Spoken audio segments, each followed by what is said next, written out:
जय श्रीराम. माझं नाव आराध्य आहे. तुम्हाला गुढीपाडव्याच्या खूप खूप शुभेच्छा.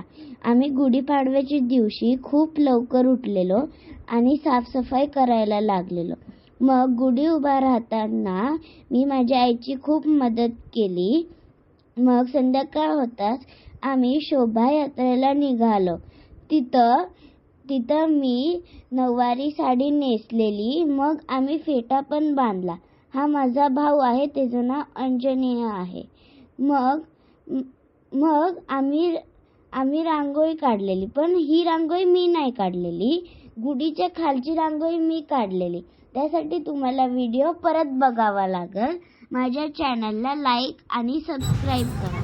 मग मी थोडं लेझिम खेळले आणि झेंडा उडवला.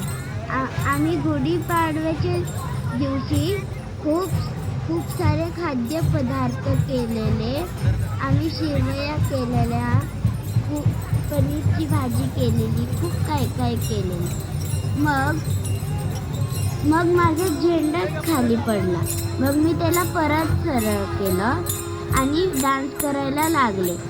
मग माझा भाऊ सारखं बोलत होता, मला झेंडा दे, मला झेंडा दे. हे आहे रामाचा रथ. इथं माझ्या भावाची टोपी खाली पडलेली म्हणून मी ती नीट करत होते. हे मुलं खूप झेंडा नाचवत होते. मग मी फुगडी खेळली.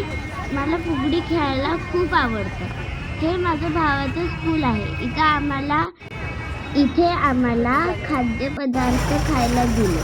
हा आहे श्रीरामाचा रथ. धन्यवाद.